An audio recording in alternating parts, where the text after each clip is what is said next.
Bonjour, dans cette vidéo, je vais t'aider à voir un petit peu plus clair dans le chapitre sur la force des acides et des bases. Commençons par définir ce qu'est un acide fort. Un acide fort, c'est donc une espèce acide qui fait une réaction totale avec l'eau. Donc la définition d'acide fort, d'acide faible n'a de sens qu'en solution aqueuse. Dans ce cas-là, on a un taux d'avancement qui est égal à 1, c'est-à-dire que l'avancement final est égal à l'avancement maximal.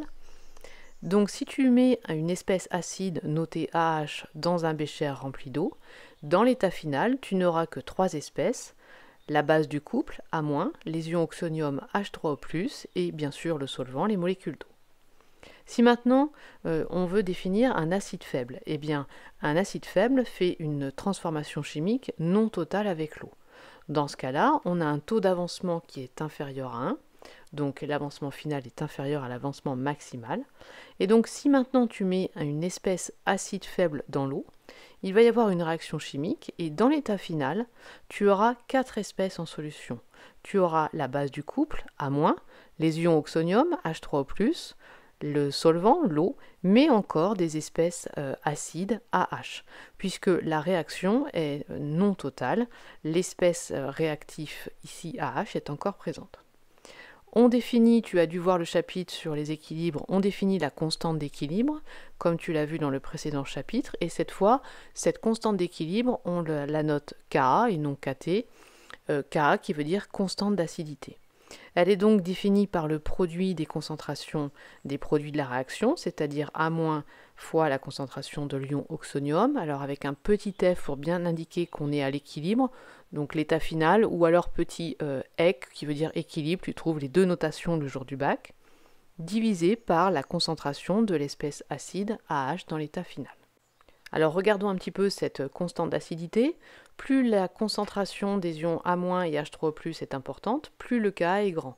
Et donc plus l'acide est dissocié, c'est-à-dire que le sens de l'équation est plutôt vers le sens direct, de la gauche vers la droite. Et donc plus l'acide est dissocié, plus cet acide faible est dit fort. Alors on peut définir une autre grandeur qui est le pKa, qui est moins log de K, qui permet également de comparer la force des acides. Et donc ça varie dans le sens inverse. Plus le Ka est grand, plus le pKa est petit, et donc plus l'acide est dissocié, donc fort.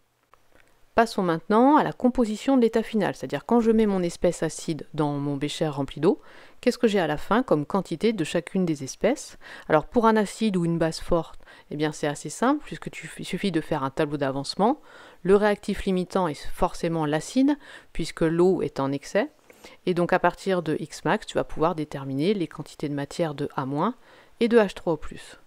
Ensuite, pour l'acide ou la base faible, tu vas également faire un tableau d'avancement, mais à ce moment-là, tu n'auras pas Xmax, mais Xf ou Xéquilibre. Tu peux trouver les deux notations le jour du bac. Tu vas alors utiliser ta constante d'acidité dans l'état final ou dans l'état d'équilibre, c'est la même chose, pour exprimer Xf au carré, en fonction de Xf, c'est-à-dire une équation du second degré en Xf. On peut aussi te demander de l'exprimer en fonction de taux carré et taux. Peu importe, de toute façon, tu vas avoir une équation du second degré à résoudre pour déterminer Xf. Et une fois que tu auras l'avancement final, eh bien, tu vas pouvoir déterminer la quantité d'espèces acides, AH, quantité d'espèces bases A- et quantité d'ions oxonium, H3O+. Alors, pas de panique, dans les sujets de bac, bien souvent, on vous donne l'expression du cas à démontrer, et puis ensuite, on vous donne l'équation du second degré à résoudre, bien sûr avec ta calculatrice, le discriminant, les racines, etc. Passons maintenant à la dernière partie, les espèces prédominantes dans l'état final. Donc là, on ne cherche pas à calculer la quantité, on veut juste savoir quelle espèce est présente en plus grande quantité. Alors pour un acide fort, c'est assez simple, c'est la base du couple, puisque l'acide fort n'est plus présent en solution dans l'état final. Mais pour un acide faible, tu as plusieurs situations possibles. Tu as deux diagrammes à ta disposition pour répondre à cette question. Le premier diagramme, c'est ce qu'on appelle le diagramme de distribution. Il fait apparaître le pourcentage de chacune des espèces chimiques en solution en fonction du pH. Donc, une fois que tu as ce diagramme, tu mesures le pH dans ton bécher et tu vas pouvoir lire sur le graphique la quantité d'espèces AH et la quantité d'espèces A-.